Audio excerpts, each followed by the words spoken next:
बात है बच्चों, एक राजा थे और एक रानी थे।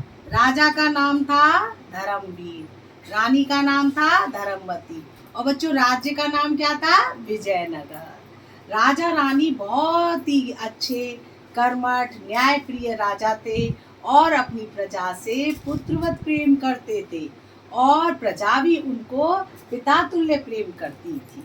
अब होता क्या है बच्चों कि एक बार की बात है कि उनके ही नगर के सामने एक मंदिर था। बच्चों क्या था?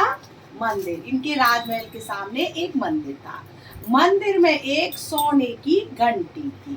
सोने की घंटी बजती थी क्योंकि राजा भी धार्मिक प्रवृत्ति के थे और उनकी प्रजा भी धार्मिक प्रवृत्ति की, सभी पूजा पाठ करते थे और घंटी बजाते थे, टन टन टन। अब घंटी बजती थी, मंदिर में बजती ही है बच्चों। अब होता क्या है, एक नगर में ही एक चोर किस्म का एक युवक था। उसकी नजर किस पे थी बच्चों? घंटी पर। अब जब घंटी पर नजर थी, अब वो हमेशा इसी ताक में रहता था कि मैं कैसे इस घंटी को चुराऊं।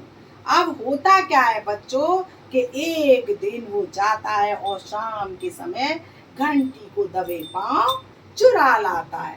घंटी को चुराता हुआ जाता है, जंगल की ओर दौड़ लगाता जा रहा है, भागता जा रहा है, भागता जा रहा है, दौड़ता जा रहा है, भागता जा रहा है, भागता जा रहा है जंगल में। अब उतने में क्या होता है बच्चों, एक शेर को घंटी की आवाज सुनाई पड़ती है।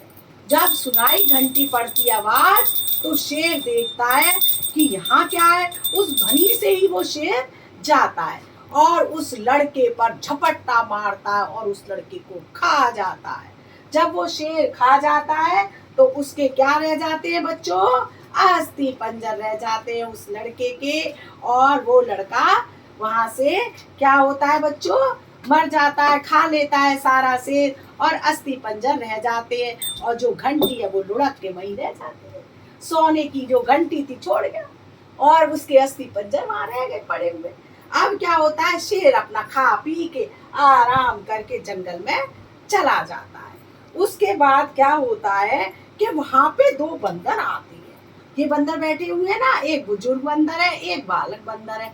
दोनों देखते हैं और यहाँ आके छूते हैं, जैसे ये पड़े हैं तो देखते हैं ये क्या, ये तो बज रही है, ये तो घंटी बज रही है। तो ये दोनों जने घंटी को ले लेते हैं।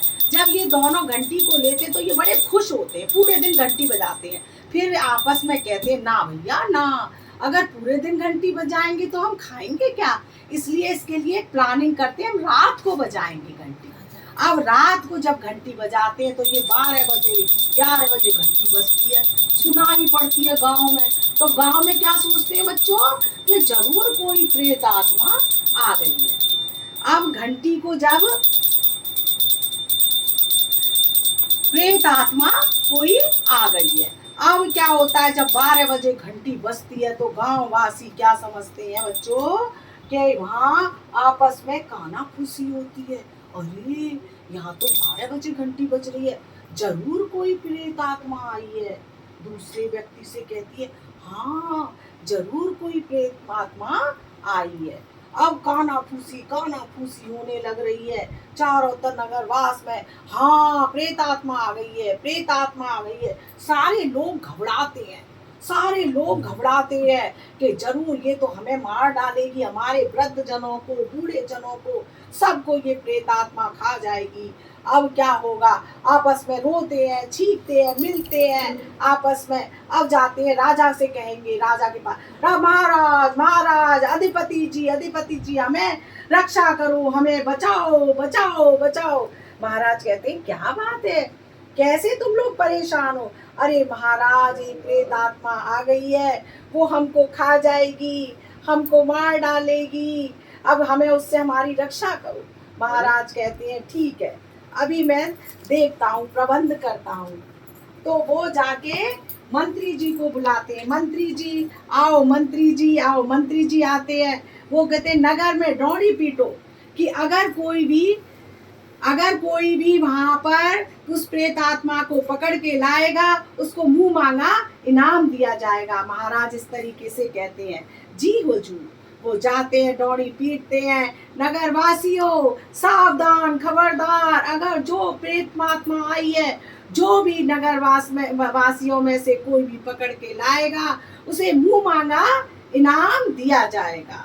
यह कहकर वो चला जाता है। वहाँ गांव के लोग सभी सुन रहे हैं, नगरवासी। वहाँ पर एक व्यक्ति आता है, लड़का सा, और वो कहता है मैं पकड़कर लाऊंगा महाराज, मैं पकड़कर लाऊंगा। महाराज कहते हैं ठीक है, आप पकड़ के लाओ, मुंह मांगा इनाम आपको दिया जाएगा। अब ये जाता है, जाके जब जैसे ही गाँव जंगल की ओर बढ़ता है, जंगल में देखता है ये क्या अस्थि पंजर पड़ा हुआ है, ये तो जरूर किसी ने मार डाली है, प्रेत आत्मा ने। इतने में ही घंटी बजती है, और ये तो कोई प्रेत आत्मा ही है। अब ये कह रही है कि दूसरे व्यक्ति को खाएंगे। अब इस तरीके से कहता है महाराज महाराज महाराज। वहां पर तो प्रेत आत्मा आई है, और वो जरूर ही हम में से किसी को एक को मांग रही है, वो खा जाएगी। एक अस्थि पंजर तो वहां पड़ा हुआ है वहां, और उसी के साथ ही एक घंटी की प्रेत आत्मा ने आवाज की है कि वो दूसरा व्यक्ति चाह रही है। महाराज भी चिंतित हो जाते हैं और सोच में पड़ जाते हैं कि क्या करना चाहिए। इतने में ही क्या होता है बच्चों कि एक महिला आती है, महाराज के पास महिला आती है। महाराज महाराज, क्या मैं उस प्रेत आत्मा को पकड़ के ला सकती हूँ? महाराज कहते हैं क्यों नहीं, आप भी पकड़ के ला सकती हो, आपके साथ हम सैनिक भेजे। वो कहती है नहीं महाराज, मैं अकेले ही ले आऊंगी। वो जाती है जंगल में, और वो देखती है अस्थि पंजर पड़ा हुआ है जंगल में।